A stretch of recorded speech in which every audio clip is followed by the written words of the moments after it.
یو شی ډیر زیات عام شوی دی او بیا زمونږ په دې وطن کې ډیر خور شو چې هغې ته سودي نظام وایي، سود ورته وایي.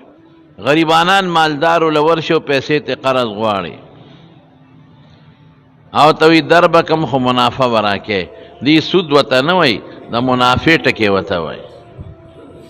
څونه منافع څونه دې پکار دی، زما خو 1,00,000 روپۍ پکار دی، بس زه به درکم خو میاشت پس به ورپسې 10,000 روپۍ راکې. او که میاشت پس دې رانه کړې نو 2 میاشتې پس به بیا سي، بیا به 1,20,000 راکې. او که دې رانه کړې نو میاشت پس به 10,000 زیاتېږي درپسې.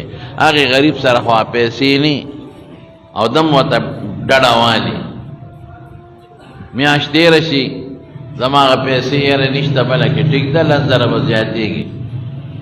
اخره کې هغه 1,00,000 روپۍ 3-4 روپو ته ورسي، بیا ته پکې موټر ونیسي، بیا ته پکې کور ونیسي، بیا ته پکې جایداد ونیسي. بل زمونږ په دې وطن کې چا سره پیسې نی او څوک قرض نه ورکوي نو یو بل چل کوي، موټر سایکل والا له لاړ شي وی دا موټر سایکل لا باندې خرڅ که په قرضو.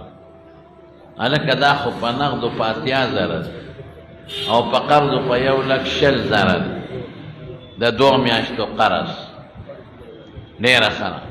په 1,20,000 روپۍ دا موټر سایکل په قرضو ورکي، هغه ټیمې ته په نغدو په 80,000 والی، یا ته همغه دوکاندار والی او یا د دوکاندار ملګری ته والی. سود دی. 80,000 یې ورکړې او بیا به د 2 میاشتې پس 1,20,000 غواړي. نومونه ولا خلقو بدل کړي دي، تجارت ورته وایي، منافع ورته وایي، حالانکه دا ډېر لوی جرم دی او د سود نه لویه ګناه په مخ د ځمکه غټه ګناه چې دی نو هغه سود دی.